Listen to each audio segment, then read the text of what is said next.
Selamat datang di podcast kelompok 1B angkatan 47. Hari ini kita akan membahas sebuah topik yang sangat dekat dengan kehidupan kita sebagai generasi muda, yaitu tantangan kebangsaan masa kini. Di tengah derasnya arus globalisasi, anak muda Indonesia menghadapi berbagai persoalan, mulai dari sulitnya mendapatkan pekerjaan yang layak hingga derasnya pengaruh budaya luar yang kadang membuat kita lupa pada jati diri bangsa kita sendiri. Nah, sebelumnya saya ada video ini, mungkin itu bisa kita tayangkan untuk menjadi bahan diskusi kita hari ini. Jadi kalau ditanya tadi tentang K-pop, tahu nggak? Ya tahu, tapi saya tahunya BTS. Itu BTS.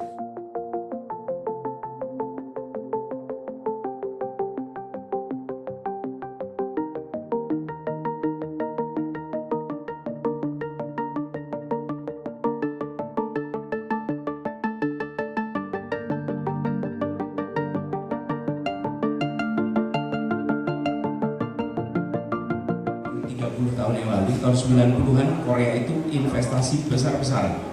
Dia mengeluarkan dana untuk belanja alat-alat, belanja fasilitas, sehingga orang-orang kreatif di Korea itu bisa berkarya menggunakan alat-alat yang terbaik. Dan kemudian manfaatnya baru dirasakan 20 tahun kemudian, ketika kemudian ini K-pop itu berada di mana-mana. Korean apa ya, semua pop culture itu betul-betul mendunia. Tapi prosesnya bukan swasta, prosesnya justru dari pemerintah. Pemerintahnya tahun 90. Nah, karena itu saya sering sampaikan, pembiayaan yang dikeluarkan oleh negara jangan dipandang sebagai cost, tapi pandang sebagai investasi. Nanti kita akan dapat hasilnya. Jadi kalau ditanya tadi tentang K-pop, tahu nggak? Ya tahu, tapi saya tahunya BTS. Itu BTS. Itu kalau yang untuk girl band ya nasi daria dah. Oke, mungkin dari video ini kita bisa bisa menjadi pemantik kita lah untuk membahas soal tantangan kebangsaan masa kini. Nah, saya dalam obrolan ini saya tidak sendirian. Saya ditemani dengan 4 orang narasumber yang hebat-hebat, ya, yakni ada Rifa, Sela, Salu, dan Abi. Oke, kami tidak hanya akan mengupas masalah, tapi juga mencari sisi positif peluang dan tentu saja mencari solusi yang bisa dilakukan oleh generasi penerus bangsa. Bersama saya Monang, dan narasumber yang cakep-cakep ini, ya. Sebagai pandangan, mari kita berdiskusi, namun yang santai, namun bermakna. Oke. Mungkin bisa dijelaskan ini mungkin dari Rifa dulu deh. Kira-kira bagaimana kondisi tantangan kebangsaan kita saat ini? Mungkin bisa dijelaskan.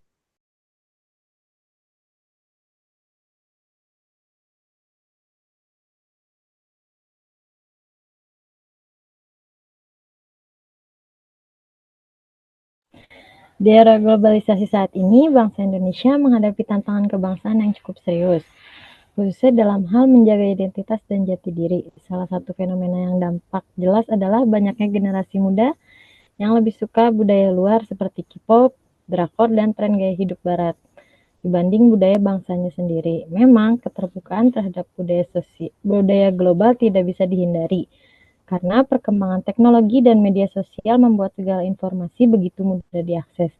Namun, jika hal ini tidak diimbangi dengan kecintaan pada budaya lokal, maka rasa nasionalisme dan kebanggaan terhadap jati diri bangsa dapat semakin luntur. Oke, jadi jika tidak diimbangkan dengan cinta budaya lokal, maka lama-kelamaan kebanggaannya terhadap jati diri bangsa dapat luntur begitu ya, mungkin yang saya tangkap. Bisa ditambahkan mungkin dari Sela untuk fenomena ini?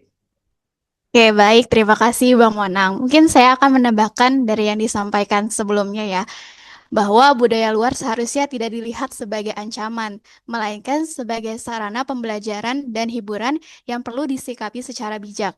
kita sebagai generasi muda tetap bisa kok menikmati K-pop atau tren global lainnya, tetapi penting juga untuk menumbuhkan rasa bangga terhadap budaya Indonesia. Misalnya, dengan membuat konten kreatif yang menggabungkan musik tradisional dengan tren modern, mempopulerkan kuliner Nusantara melalui media sosial atau ikut serta dalam festival budaya daerah. Itu pendapat dari saya ya, Bang Munang. Terima kasih. Mungkin ada yang Boleh bisa saya menambahkan? menambahkan? Silakan. Boleh saya menambahkan? Izin. Kalau kita lihat sekarang kan K-pop, drama Korea, dan budaya populer luar negeri itu kan sangat digemari oleh anak muda Indonesia. Dari cara berpakaian, musik, sampai gaya hidup. Banyak yang terinspirasi, bahkan menirunya. Fenomena ini sebenarnya wajar, karena globalisasi membuat budaya lintas negara jadi lebih mudah masuk lewat internet dan berbagai media sosial. Tapi di sisi lain, ada tantangan besar bagi kita sebagai bangsa. Budaya asing yang masuk tanpa filter bisa mengikis rasa nasionalisme. Apalagi kalau anak muda jadi lebih bangga dengan identitas luar dibandingkan budaya sendiri. Misalnya, mereka lebih hafal nama personil boyband Korea daripada pahlawan nasional, atau lebih bangga ikut tren luar daripada mengapresiasi kesenian daerah. Itu menunjukkan adanya krisis kebanggaan terhadap identitas bangsa. Mungkin itu dari saya. Ada yang menambahkan mungkin? Oke, mungkin saya sedikit menambahkan dari Bang Salu ya. Mungkin kita juga tidak bisa serta-merta menyalahkan K-pop atau budaya luar. Nah, justru budaya populer ini bisa dijadikan peluang. Nah, contohnya banyak negara menggunakan pop culture sebagai soft power untuk memperkenalkan negaranya kepada dunia. Nah, contohnya yang pertama ada negara Korea. Nah, itu berhasil melakukannya lewat K-pop. Nah, Jepang yang biasa kita atau ada yang suka nonton anime, kemudian ada Amerika juga lewat film Hollywoodnya. Nah, artinya kita sebagai bangsa Indonesia itu juga punya peluang besar untuk memperkenalkan budaya sendiri ke dunia. Misalnya lewat musik tradisional. Nah, dulu tuh sebelum K-pop mendunia itu ada musik dangdut. Nah, dangdut itu dulu sebetulnya bisa mendunia karena dangdut kita itu punya ciri khas sendiri. Nah, dan juga sekarang di musik Indonesia ada koplo. Nah, misalnya juga ada apa rap yang berbudaya Indonesia. Nah, lalu untuk memperkenalkan budaya sendiri ke dunia, selain lewat musik, ada juga bisa fashion atau juga bisa lewat pariwisata. Nah, pariwisata kita di sini itu masih terkenalnya Bali. Nah, padahal kita itu tidak hanya punya Bali. Nah, bisa jadi contohnya di Raja Ampat. Nah, daripada dibuat apa tambang, nah mending dipermajukan lagi pariwisatanya, dipromosikan lagi. Nah, tapi dikemas dengan cara yang modern, yang menarik bagi anak muda. Nah, jadi menurut saya tantangannya bukan hanya melawan derasnya budaya luar, tetapi bagaimana kita bisa mengolah budaya bangsa menjadi sesuatu yang membanggakan dan relevan untuk generasi sekarang. Dengan begitu, anak muda tetap bisa menikmati K-pop, tapi sekaligus tetap mencintai dan bangga dengan budaya Indonesia. Inilah bentuk nasionalisme baru yang sesuai dengan zaman digital. Itu mungkin dari saya. Oke, semakin menarik pembahasan kita siang ini ya, teman-teman. Kira-kira menurut Riva nih, bagaimana peran anak muda Indonesia agar tetap eksis menikmati budaya luar, tapi tidak melupakan budayanya sendiri? Mungkin bisa disampaikan pendapatnya. Oke, jadi menurut saya anak muda Indonesia tetap bisa eksis menikmati budaya luar seperti K-pop, drakor, ataupun musik barat. Asalkan kita mampu menempatkan diri dan tidak melupakan budaya kita sendiri. Budaya luar itu merupakan arus globalisasi yang nggak bisa kita bendung atau tahannya. Justru dengan terbuka dengan budaya lain, kita bisa memperkaya wawasan, cara berpikir, kreativitas. Tapi yang paling penting itu bagaimana kita memposisikan budaya luar itu hanya sebagai hiburan dan inspirasi, bukan sebagai identitas utama kita. Peran anak muda sebenarnya besar banget dalam menjaga keseimbangan. Misalnya, kalau kita bisa hafal lagu-lagu K-pop, seharusnya kita juga bisa hafal lagu daerah sendiri. Karena lagu daerah kita juga sebenarnya banyak kan, dan itu juga musiknya kalau kita sering dengerin sebenarnya enak-enak ya, nggak kalah dari K-pop. Kalau kita bisa bangga posting tentang konser idol, terus kita jalan-jalan ke luar negeri, seharusnya kita juga bisa bangga dengan memposting kuliner tradisional, wisata Indonesia, yang artinya bukan soal memilih salah satu, tapi bagaimana kita mampu menikmati budaya luar sekaligus tetap menumbuhkan rasa cinta pada budaya bangsa sendiri. Oke, mungkin ada yang bisa menambahkan atau Sela mungkin bagaimana pendapatnya?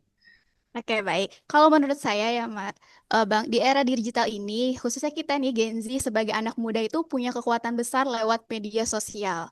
Pasti kita semua punya nih masing-masing akun media sosial, entah itu Instagram, TikTok, yang banyak digunakan oleh anak muda. Generasi muda bisa jadi duta kecil budaya Indonesia dengan cara-cara sederhana. Misalnya, kita bisa mengangkat nih tarian daerah, lalu kita posting di TikTok, membuat konten musik tradisional dengan aransemen modern yang nanti bakal kita posting juga bisa di YouTube, atau mempopulerkan batik nih dan tenun lewat fashion harian. Kalau K-pop bisa mendunia karena anak muda Korea bangga dan konsisten mempromosikannya, maka kita juga bisa melakukan hal yang sama dengan kekayaan budaya kita yang tidak kalah uniknya nih. Selain itu, kita sebagai generasi muda juga harus punya kesadaran bahwa mencintai bangsa sendiri adalah bagian dari identitas dan jati diri bangsa Indonesia. Kita bisa menjadi generasi global yang terbuka, kreatif, dan modern, tetapi tetap punya akar yang kuat di tanah air. Itulah cara agar kita tidak hanya menjadi konsumen budaya luar, tetapi juga produsen budaya yang bisa dikenal dan dihargai dunia. Jadi menurut saya, peran anak muda bukan hanya sekedar penikmat, tetapi juga penjaga sekaligus penggerak budaya Indonesia. Dengan begitu, kita bisa eksis di tengah derasnya pengaruh budaya luar, tetapi tetap berdiri tegak dengan identitas kita sebagai bangsa Indonesia. Itu, Mas. Oke, keren. Nah, makin menarik ini. Mungkin kira-kira selalu ada pandangan menarik nggak tentang bagaimana caranya agar budaya lokal itu bisa dikemas yang lebih modern, seperti budaya K-pop dan lainnya. Mungkin ada pandangan sedikit dari Salu. Oke. Baik, menurut saya kuncinya agar budaya lokal bisa dikemas modern seperti K-pop nih, adalah inovasi dalam cara kita menyajikan budaya tersebut. Anak muda zaman sekarang tidak hanya mencari nilai tradisi, tetapi juga bentuk penyajian yang relevan dengan selera mereka. K-pop berhasil mendunia bukan semata karena musiknya, tapi karena kemasan modern yang dipadu dengan teknologi, visual yang menarik, koreografi yang keren, dan promosi yang masif melalui media sosial. Hal ini bisa menjadi pelajaran berharga untuk kita di Indonesia. Bayangkan, kalau musik tradisional kita seperti gamelan, angklung, atau bahkan dangdut dikolaborasikan dengan genre musik modern seperti EDM atau hip hop, lalu dipromosikan dengan visual yang kekinian di TikTok atau YouTube. Hal yang sama juga berlaku untuk tarian daerah, misalnya tarian tradisional bisa dipadukan dengan gerakan dance modern, sehingga lebih mudah diterima generasi muda.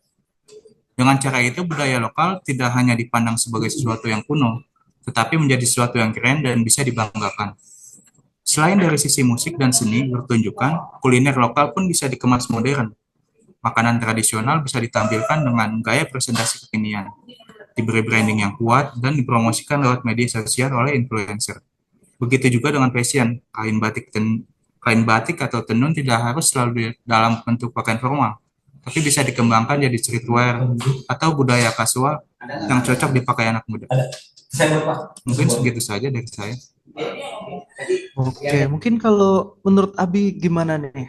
Tadi tuh sudah dijelaskan bagaimana misalkan budaya Indonesia tuh dijadikan kayak K-pop. Mungkin kalau Abi ada ide lain atau mungkin pendapat lain. Oke, kalau dari saya sih tentu aja peran anak muda, apalagi Gen Z ya, ini sangat penting di sini. Generasi kita ini adalah generasi yang melek digital. Artinya kita ini sebagian besar generasi pengguna aktif dari teknologi digital, nah, terutama di sosial media. Nah, kita ini bisa menjadi konten kreator yang mengenalkan budaya lokal dengan cara yang menarik. Nah, biasanya sih kalau konten kreator itu biasanya lewat vlog. Nah, di sini vlog ini bisa dimanfaatkan untuk vlog wisata budaya. Nah, selain vlog juga ada review makanan daerah hingga musik cover dengan instrumen tradisional. Nah, semakin banyak anak muda yang bangga mempromosikan budaya sendiri, semakin besar pula peluang budaya Indonesia dikenal oleh dunia. Nah, selain itu, pemerintah dan lembaga pendidikan. Nah, ini juga harus mendukung atau harus hadir dengan membuka ruang bagi kreativitas anak muda. Nah, misalnya lewat festival budaya digital, kompetisi konten kreatif berbasis budaya, atau dukungan untuk kolaborasi antara seniman tradisional dengan musisi modern. Kalau dukungan ini berlangsung secara konsisten, budaya lokal bisa punya daya tarik global yang tidak kalah dari K-pop tentunya. Nah, jadi cara agar budaya lokal bisa menarik bagi anak muda adalah dengan menghadirkannya secara kreatif, modern, dan relevan dengan gaya hidup generasi sekarang. Nah, intinya budaya lokal harus dikemas ulang tanpa kehilangan esensinya, sehingga tetap menjaga identitas bangsa sekaligus mampu bersaing di panggung dunia. Oke, itu dari saya. Oke, keren sekali pendapat-pendapat dari narasumber kita. eh, Mungkin dari obrolan ini bisa kita menarik intisari dari percakapan kita ini, yang mana budaya asing termasuk K-pop merupakan bagian dari arus globalisasi yang tidak bisa kita hindari. Cara terbaik menanggapinya yakni dengan selektif, adaptif, dan seimbang. Mengambil sisi positif seperti etos kerja, kreativitas, kualitas produksi, sambil menghindari dampak negatif seperti perilaku konsumtif dan obsesi yang berlebihan. Di saat yang sama, budaya lokal harus diperkuat dan dipromosikan agar lebih terkenal lagi dan bisa menjadi identitas utama bangsa. Dengan kesadaran diri dan literasi media yang baik, generasi muda bisa menikmati budaya asing tanpa kehilangan jati diri sebagai bangsa Indonesia. Oke, mungkin demikian podcast kita. Terima kasih untuk narasumber kita dari Riva, Sela, Salu, dan Abi. Demikian podcast kelompok 1B angkatan 47. Semoga diskusi kita hari ini bisa membuka wawasan, memberikan inspirasi, dan mengingatkan kita semua untuk tetap mencintai Indonesia di tengah derasnya arus globalisasi. Oke, sampai jumpa.